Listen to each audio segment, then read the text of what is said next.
ये क्या हुआ? मुझे ठोकर लगते ही ये हाथ से छूटकर गिर क्यों गया, टूट क्यों गया? अब आप कहेंगे ये तो ऐसा ही होता है इस जीवन में, इस संसार में। ठोकर लगने के पश्चात हमारे हाथ जो भी होता है वो छूट जाता है, जो बनता है वो टूट ही जाता है। किंतु क्या ये सत्य है? आपको एक बात बता देता हूं, ठोकर खाकर गिरने के पश्चात संसार की कोई भी वस्तु भले हाथ से छूट जाए, सफलता अवश्य आती। चाहे कितनी भी बुरी तरीके से आप गिरे हो, ठोकर खाई हो, भविष्य अवश्य बनता है। क्योंकि ये ठोकर, असफलता, ये कठिनाई, ये हमें ऐसे निखारती है जैसे अग्नि स्वर्ण को। इसलिए जीवन में केवल आगे बढ़ते जाइए, दृढ़ निश्चय के साथ बढ़ते जाइए, और ठोकर खाकर गिरने से कभी भयभीत मत होइए, क्योंकि ये आने वाली सफलता का संकेत। और सफलता तभी मिलेगी जब आप गिरोगे, जब आप पुनः उठोगे, और जब आप पुनः जीवन में आगे बढ़ोगे। राधे। प्रेम, घृणा दोनों समान शब्द हैं। कैसे? देखिए ना, दोनों में 2.5 अक्षर हैं। दोनों वो भाव है जो हमारे मन से जुड़े हैं, और दोनों भाव से जुड़े व्यक्ति हमारे लिए महत्वपूर्ण है। अंतर बस इतना है कि प्रेम को मिलता है सम्मान और घृणा को मिलती है उपेक्षा। ऐसा क्यों? क्योंकि प्रेम वो भाव है जहां व्यक्ति सब कुछ दे देना चाहता है, सब कुछ हार जाना चाहता है। वही घृणा ऐसा भाव है जहां व्यक्ति सब कुछ पा लेना चाहता है, सब कुछ जीतना चाहता है। फिर भी प्रेम ये भाव कभी आपको हारने नहीं देता, और घृणा ये भाव आपको कभी जीतने नहीं देता। अब क्या करेंगे? एक ही जीवन है, घृणा के साथ व्यतीत करेंगे या प्रेम के साथ? मैं तो प्रेम को ही चुनूंगा। राधे राधे। सूर्य किसी के लिए ऊर्जा दाता ईश्वर, तो किसी उल्लू के लिए आग बंद कर देने वाली प्रकाश पुंज। नदी किसी के लिए प्यास बुझाने का स्रोत, तो किसी के लिए बाढ़ बनकर विनाश कर देने वाली विपदा। सागर किसी के लिए खारे पानी का भंडार, तो किसी के लिए अनंत जीवों का सार। प्रश्न ये है कि हर एक व्यक्ति के लिए किसी भी भाव या वस्तु की परिभाषा भिन्न क्यों होती? जो किसी के लिए विष, वो किसी के लिए अमृत क्यों? जो किसी के लिए अमृत, वो किसी के लिए विष क्यों? उत्तर सरल है। हम वस्तुओं को या भावों को वैसे नहीं देखते जैसे वो होते हैं। हम वस्तुओं को या भाव को वैसे देखते हैं जैसे हम होते हैं। अब इसका निवारण क्या? स्वयं को शुभ कीजिए, सब कुछ शुभ हो जाएगा।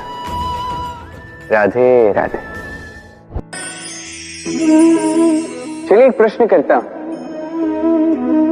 किसी व्यक्ति से पूछिए, क्या वो मूर्ख, आलसी, अविवेकी, असफल, इन नामों से स्वयं की पहचान करवाना चाहेगा? नहीं। किसी से पूछिए, क्या आप मूर्ख हो? नहीं। आप असफल हो? नहीं। अविवेकी हो? नहीं। अब बताइए, क्या आपने मूर्ख या असफल बनने के लिए कभी जीवन में एक अच्छी योजना बनाई है? उत्तर मिलेगा नहीं। क्योंकि कोई भी योजना नहीं बनाई जा सकती जिससे आप मूर्ख या असफल बने। व्यक्ति मूर्ख या असफल तब बनता है जब वो योजना ही नहीं बनता।